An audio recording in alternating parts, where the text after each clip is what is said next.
ఓం శాంతి. Russia నుంచి సుధా దీదీ గారు పరమాదరణీయులు, పరమ ప్రియులు అయినటువంటి మన్మోహిని దీదీ గారి గురించి తన అనుభవాన్ని ఈ విధంగా పంచుకుంటున్నారు. దీదీ గారి వ్యక్తిత్వం చాలా ప్రభావవంతంగా ఉండేది. దీదీ గారి మాటలలో అపారమైన శక్తి ఉండేది. చాలా తక్కువ మాట్లాడేవారు, కానీ వారి ప్రతి మాట వ్యక్తుల హృదయాన్ని తాకేది. ఎంత పెద్ద వయసులో ఉన్నా తన శారీరక స్థితి ఎలా ఉన్నప్పటికీ దీదీ ప్రతిరోజు ఒక మంచి విద్యార్థిలా డైరీ పెన్ను తీసుకుని క్లాసుకి అందరికంటే ముందు వచ్చి ముందు వరుసలో కూర్చునేవారు. దీదీ క్లాసులో చెప్పిన విషయాలను ఎంతో శ్రద్ధగా రాసుకునేవారు. నోట్స్ రాసుకుని తన గదికి తిరిగి వెళ్ళాక ఆ నోట్స్ను చదువుకునేవారు. ఆ తర్వాత ఎవరికైనా ఉత్తరాలు రాయాల్సి వచ్చినప్పుడు ఆ ఉత్తరం 2 పేజీల పొడవు ఉండేది. అందులో ఒక పేజీలో దీదీ మురళీ ప్రశ్నలను, సమాధానాలను రాసేవారు. ఎవరైనా దీదీ గారిని కలవడానికి వెళ్ళినప్పుడు ముందుగా ఈరోజు క్లాస్లో ఏం విన్నారో చెప్పండి, ఈరోజు బాబా ఏం చెప్పారు అని అడిగేవారు. ఎందుకంటే దీదీ స్వయంగా చదువును, బాబా జ్ఞానాన్ని ఎంతో ఉన్నతంగా భావించేవారు. కాబట్టి దీదీ ఎవరితోనైనా ఇలాంటి విషయం గురించి మాట్లాడినప్పుడు అది సహజంగానే వారిపై గాఢమైన ప్రభావాన్ని చూపేది. రెండవది, దీదీ చాలా క్రమశిక్షణ కలిగిన వ్యక్తి. ఆమె చాలా నియమాలలో పక్కాగా ఉండేవారు. బాబా జ్ఞానంలోకి వచ్చాక మనకి ఒక విషయం అర్థమైంది.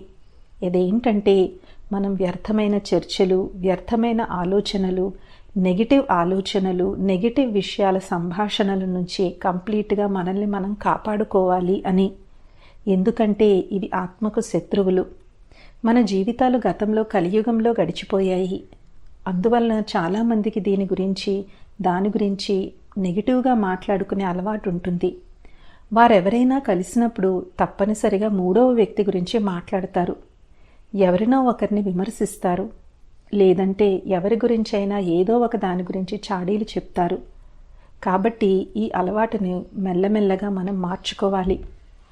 నాకు గుర్తుంది, మధ్యాహ్నం వేళలో భోజనం అయిన తర్వాత ఎవరైనా అన్నయ్యలు, అక్కయ్యలు పాండవ్ భవన్ ఆవరణలో గుమికూడి కబుర్లు చెప్పుకుంటే దీదీ గారు తన గది కిటికీలోంచి వాళ్ళు కబుర్లు చెప్పుకోవడం చూసేవారు.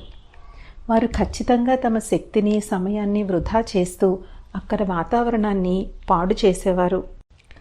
కానీ దీదీ చాలా చాకచక్యంగా గది బయటికి వెళ్ళి వాళ్ళందరితో, పదండి మనందరం హాల్లోకి వెళ్దాం, అక్కడ చాలా సరదాగా గడుపుదాం, తిందాం, తాగుదాం, ఆడుకుందాం, పాడదాం, నాట్యం చేద్దాం, జోకులు చెప్పుకుందాం అని అనేవారు.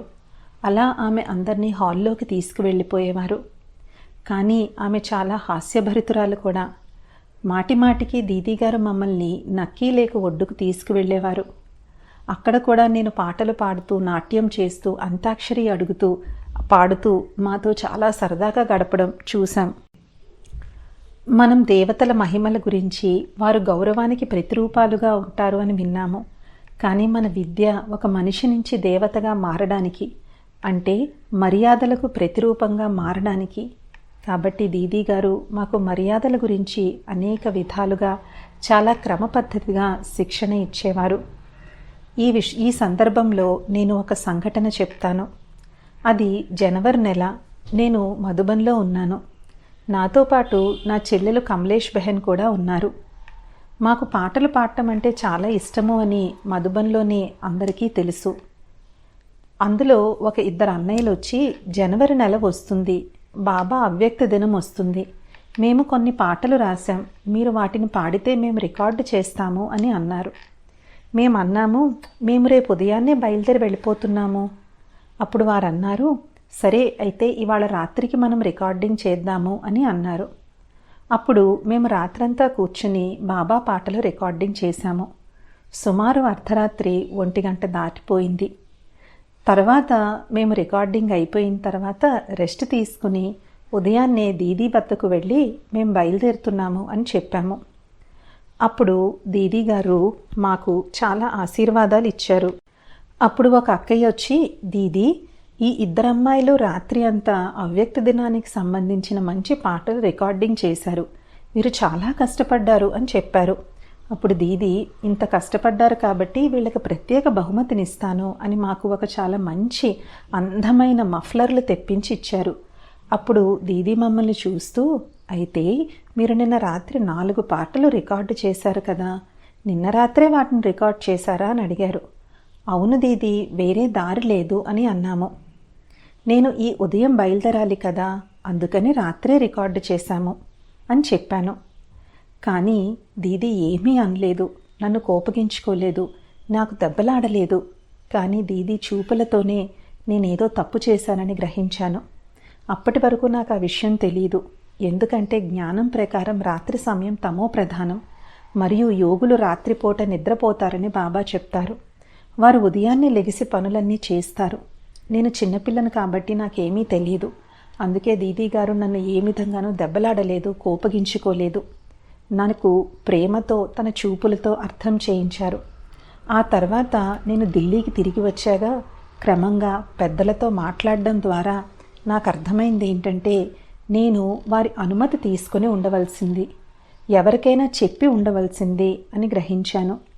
ఎందుకంటే నియమాలను పాటించడంలోనే ప్రయోజనం ఉంది. మనం నియమాలను ఎంత ఎక్కువగా పాటిస్తే మన భద్రత అంత మెరుగ్గా ఉంటుంది. దీదీ ఈ నియమాలను నాకు చాలా ఖచ్చితంగా నేర్పించారు. ఆర్థిక విషయాల్లో కూడా ఖచ్చితంగా ఉంటూ అటు ఇటు ఒక పైసా కూడా తేడా ఉండకూడదు అని చెప్పేవారు.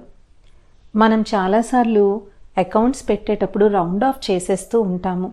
కానీ దీదీ అలా రౌండ్ ఆఫ్ కాదు, ఒక్క పైసా కూడా అటు ఇటు తేడా ఉండకూడదు. కాబట్టి రౌండ్ ఆఫ్ చేయకుండా ఖచ్చితంగా ఎంత అయితే అంతే రాయండి అని చెప్పేవారు. కాబట్టి ఖచ్చితంగా ఉండడంలో దీదీలో ఇలాంటి ఎన్నో గుణాలు చూశాను. దీదీ గురించి ఇంకా ఎన్నో చెప్పాలని నాకుంది, కానీ ఇక్కడే ముగిస్తున్నాను. మీతో దీదీ గారి గురించి పంచుకుంటుంటే దీదీ గారి చిత్రం నా కళ్ళ ముందు మెదులుతుంది. ఆమె ఎంతో ప్రేమగా దృష్టినిచ్చేవారు. దీదీ యొక్క యోగంలో మనసు తేలిపోయేలాగా ఉండేది. అలాంటి ప్రేమైన దీదీ మన మన్మోహిని దీదీ. ఓం శాంతి.